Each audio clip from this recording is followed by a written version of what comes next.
Assalamu alaikum dear students, welcome to another topic of the grammar series जो कि हमारे पास prepositions। इससे पहले हमने part of speech में noun, pronoun, verb, adverb, adjective, conjunction ये सारे कवर कर लिए थे। आज हम preposition कवर करेंगे क्योंकि थोड़ा सा मुश्किल है, इसमें काफ़ी सारे rules होंगे। I try to simplified और इसमें तकरीबन 2-3 वीडियोज़ इसकी हो सकती है। आई होप आपको समझने में इंशाल्लाह कोई मुश्किल नहीं आएगी। सो शुरू करते हैं प्रेपोजिशन की डेफिनेशन से।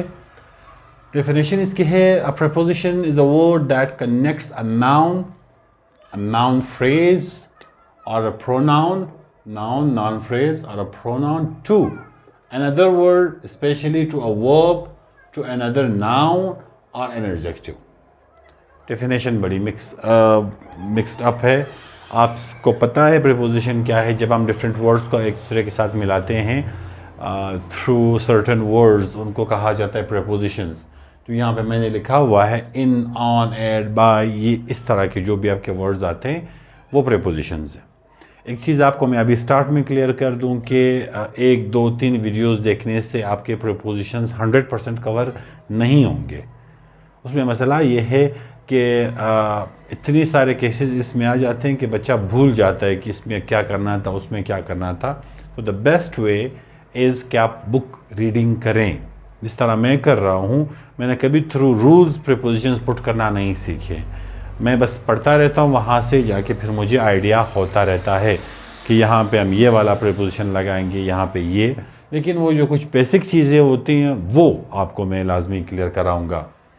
इसकी टाइप्स हैं, आपके डिफरेंट टाइप्स ऑफ प्रीपोजिशंस होते हैं। उनमें से फर्स्ट वन जो हम कवर करेंगे that is preposition of time, यानी वक्त से रिलेटेड जो भी प्रीपोजिशंस आपके पुट होंगे वो क्या क्या हैं। So use preposition of time is use to show when something is happening, कि कोई भी चीज़ कब हो रही है। अब इसमें आप देखिए फर्स्ट वन इसमें से है एट को हम देखेंगे कि एट को हम कहाँ कहाँ पुट कर सकते हैं। So use at with specific time। Specific word आपने जहन में रखना है क्योंकि आगे फिर ब्रॉड में चला जाएगा। Specific time of day such as 8 PM, noon और मिडनाइट। जब आप दिन के कोई ख़ास टाइम की बात कर रहे हों वहाँ पे आप लगाएंगे 8। आप लेट सपोज बजे की बात, इतने बज गए 8, 9, 10, 11, 12 जितने भी आ रहे हैं उनके साथ आप 8 लगाएंगे। 8 PM, 8, 9 PM, 8, 10 PM। और अगर आप मॉर्निंग, नून, इवनिंग, मिडनाइट इस तरह के वर्ड्स यूज़ कर रहे हैं तो उनके साथ भी आपके पास 8 लगेगा। एग्जांपल्स क्या हैं? आई गो टू वर्क 8 PM। मैं काम पे जाता हूँ 8 ऑन 8 PM आप नहीं लिखेंगे, 8 PM आप लिखेंगे। Then they go to bed 8 midnight। They go to bed 8 midnight। Third is we meet 8-9 PM। हम 9 बजे मिले, met। And we would meet 8 midnight। अब आप देखें स्पेसिफिक टाइम पीरियड्स आ रहे हैं, वहाँ पे हमने इनके साथ 8 लगाया हुआ है। इन द सेम वे अगर आप इन लगा रहे हैं, use in with the broader period of time. यहाँ पे स्पेसिफिक था 8 में और इन में जो है वो आपका ब्रॉडर पीरियड है। Such as parts of the day, दिन के जो भी हिस्से होते हैं, नॉट स्पेसिफिक टाइम, कोई स्पेसिफिक टाइम नहीं होता। मंथ्स अगर आपके आ रहे हैं, ईयर्स आ रहे हैं, सीजन्स आ रहे हैं, तो उसमें फिर आप क्या करेंगे? आप इन लगाएंगे। एग्जाम्पल्स इनकी हैं, he goes to work in the morning, right.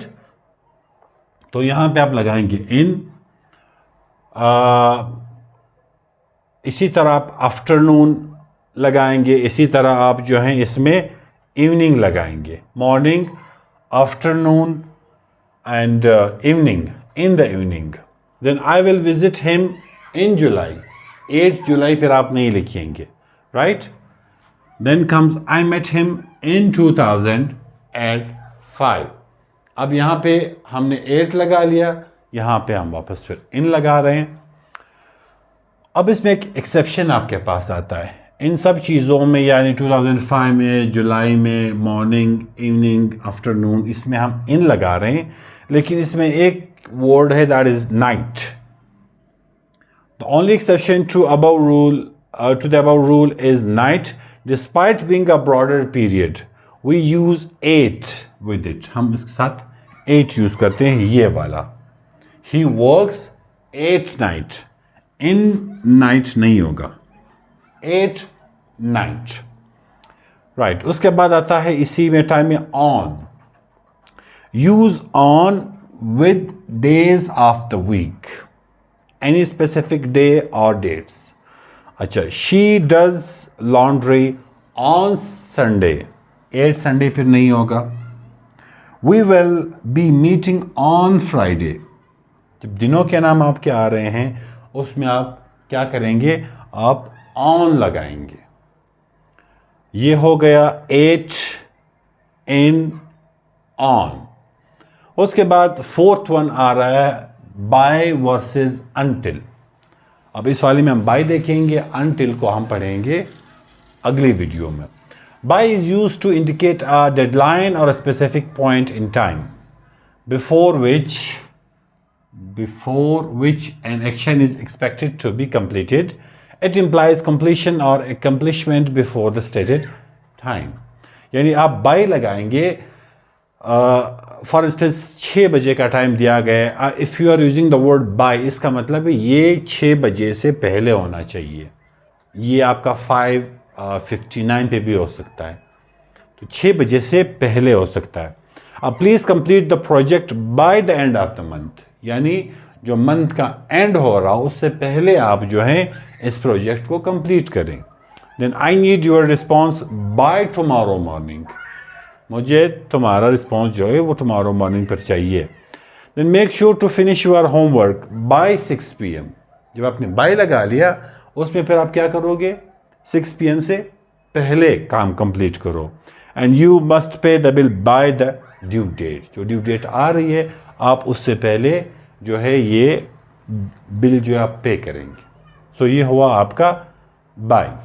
आपने क्या पढ़ा, प्रेपोजिशन को पढ़ा कि ये क्या होते हैं.